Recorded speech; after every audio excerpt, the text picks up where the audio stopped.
Hello people, this is Eugene with Trader Station 911.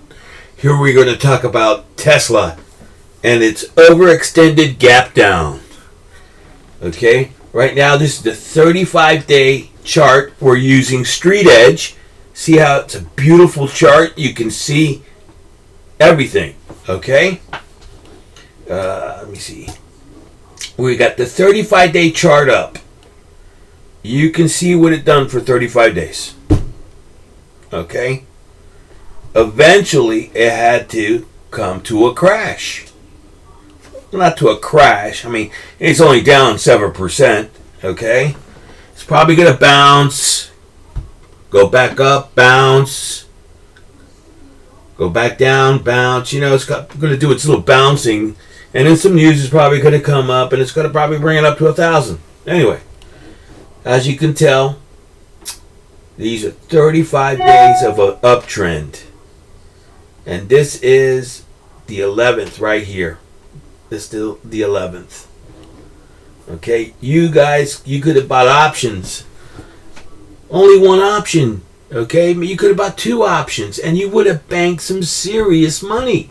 Because you got to remember, one option is 100 shares. One option is 100 shares in the money. Okay? We'll talk about options later. But, yeah, if you would have bought an option here at December 20th, a call, and you could have bought a weekly option, and you could have cashed in weekly.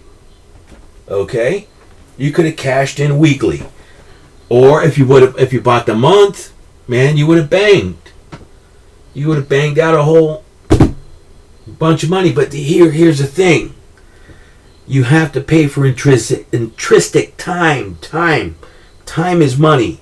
So the less time that you're in the trade, the more money you make. Okay? That's why I like the weekly trades. If you're able to read a stock like I am, I can tell when a stock is going to crash. You're able to make money on that day big time. Okay? This is, like I said, it's called an overextended gap down. So we good. Let's get to 3 or 4 days prior to this. This is 5 days prior to the demise. Okay? Well, it didn't demise. Okay, it's like I said, it's only down 7%. That's nothing. All right.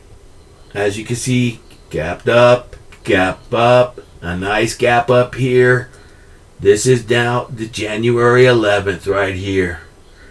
Where I said yesterday, this is, and I said last week, this is overextended. It has to fall.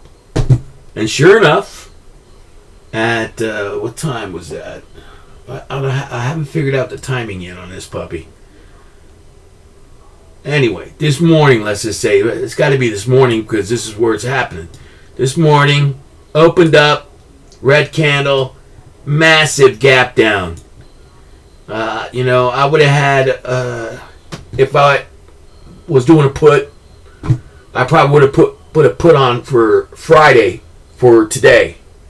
Okay, and if it didn't collapse today, I get out of my put real quick because we're talking weeklies. Okay, yeah, I'd get out of the put real quick and take a small loss. Why? Number one rule: cut your losses quickly. Anyway, as you can see, nice red day, nice gap down, bounced. Okay. And made a low. You can consider this a low right here, but it you know, there's no how do you say? This is the wick. There's no candle, you know. Anyway, it made a low here, and made a low, made another lower low, and then another lower low. Okay, you don't get into a stock when it's making lower lows. Only if you're shorting it. If you're shorting or you have an option for a put. Okay, a put option.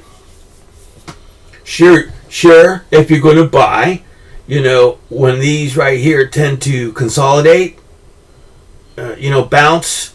So this is like a morning panic right here. Okay, you could have bought it right here, bought the panic, and rode it back up. I mean, if you bought it, if you had the money, $818, and you could have sold it here at this area at the 848. You could have pocketed like $30 a share. All right, $30 a share is not bad. If you bought one share, that's $30. If you bought two, $60. It's making money. Okay, but just then you got the day trade wasted. I forgot. Only if you're on Robinhood or Weeble. Okay, yeah, Weeble. Anyway, this is what I'm talking about, an overextended gap down. All right? Class over. Thank you. Have a nice day tomorrow. Bye.